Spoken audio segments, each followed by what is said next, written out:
Hey guys, happy Thanksgiving. Hope you're having a great week with your family, friends, and with lots of food. That's my favorite. My name is Emily, and I have a question for you. What are you most grateful for? I'm most grateful for my family. I have a cat, a dog, 2 sisters, and parents, and even though life gets tough sometimes, we still love each other. What about you? Let us know your answer in the comments below this video. Let us know. We want to hear about it. In this week's video, we have our amazing teacher, Christine home. She'll be talking about being thankful and grateful, even when life doesn't turn out the way we think it will. So without further ado, let's get going. So in Exodus 16, verses 1 through 36, we learn that God provided a special kind of meal, food, for the Israelites as they traveled in the wilderness. And the name of that special kind of food that fell from heaven was called manna. And it was kind of like if you think about a biscuit or maybe a piece of bread. And so in Exodus, it tells us that on this road trip as the Israelites were starting out, and remember, they had been slaves in Egypt for a long time, a really long time. And Moses gave the people an opportunity with God's direction to be free. And so the people went from being slaves and working really hard to being free. And as the people left, they were so excited. They were finally not having to do everything that the Egyptians had told them and made them do, to having all this freedom. But they started grumbling and complaining right from the get-go.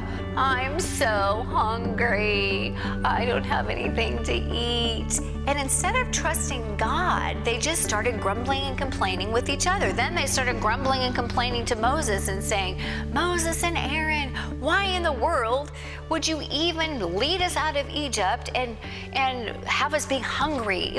They were almost like saying it was better to be back in Egypt as slaves because we had food that we liked. And that's exactly what it says here in Exodus.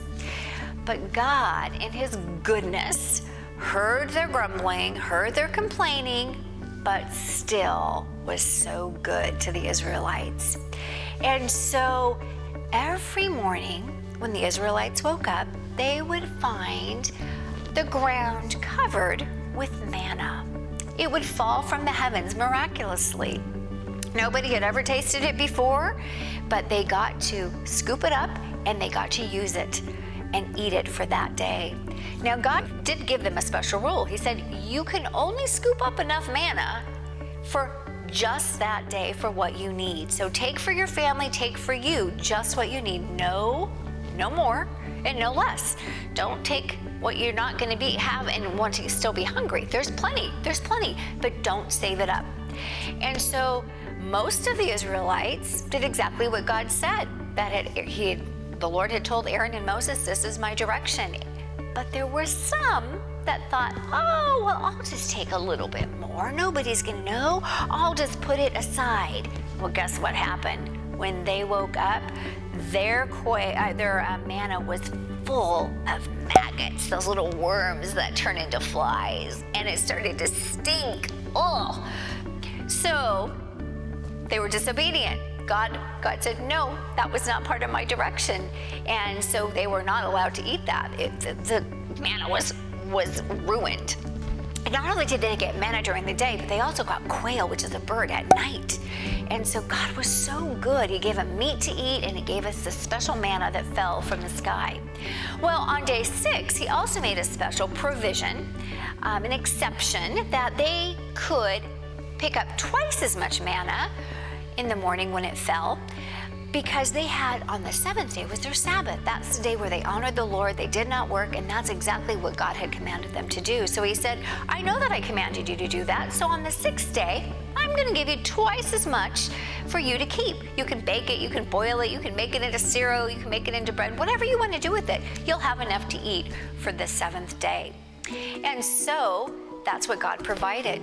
God provided, even in the Israelites grumbling and complaining, that they didn't have enough, he still gave them this amazing food that fell from the sky and then gave them quail to eat at night, just to give them what they needed. It might not have been what they wanted, but it is exactly what they needed. And God does that same thing for us. He gives us so much. We have so much to be thankful for.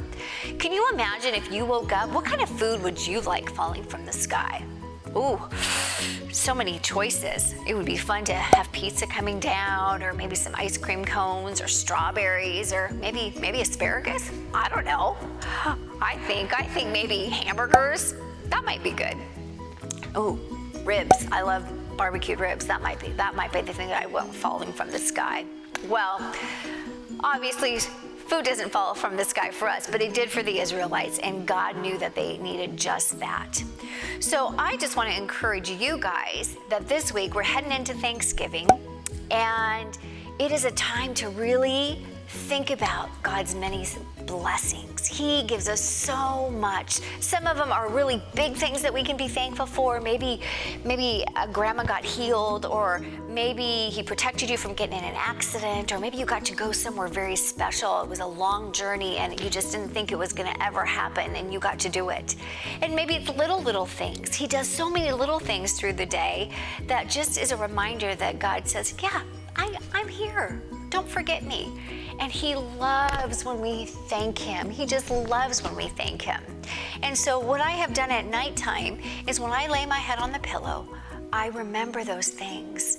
And so I try during the day to say, thank you, Jesus. Thank you for when things happen. But when I lay my head on the pillow, it reminds me of all those amazing things that God has provided for me. And it could be maybe finding a parking place when the rain's pouring down and I don't have to walk far from Costco in the parking lot. It could be finding my favorite cereal on the shelf when the store's been out of it for months. Those are just little ways that God says, I care about you. And I call them kisses from God. Just those little things. I didn't even ask him for that, but he still blessed me with that. And so we have so many things to be thankful for. So many things. Going back to our story, I think about our lunchbox, right? Somebody's packed one for you. You pack your lunchbox when you go to school. Do you pack it for one day at a time, or do you pack it for the whole week? Probably just one day, right? So God provided, just like our lunchbox, God provided one day at a time for the Israelites. He didn't provide a week at a time. He said one day at a time. Trust me, one day at a time. And that's exactly what we can do. We can trust God that he's going to provide for us one day at a time. And again, as Thanksgiving approaches and we have time together, things are kind of crazy in this world right now, but we can trust that God is going to provide for us, and we can be thankful for his many, many blessings. So I just wanted to encourage you guys to give thanks. Give thanks to God. He wants our praises. He wants us to be thankful. And I know you guys are really good at that, but I just wanted to remind you, especially during this season, how much and how important, how much he loves to hear it, and how important it is for us to give thanks. And give thanks to those people around you. Maybe a mom and dad, sister, brother. There's always something to be thankful for. Always. So you guys have a great week, and I hope you guys have or had a great Thanksgiving, and we'll see you next time.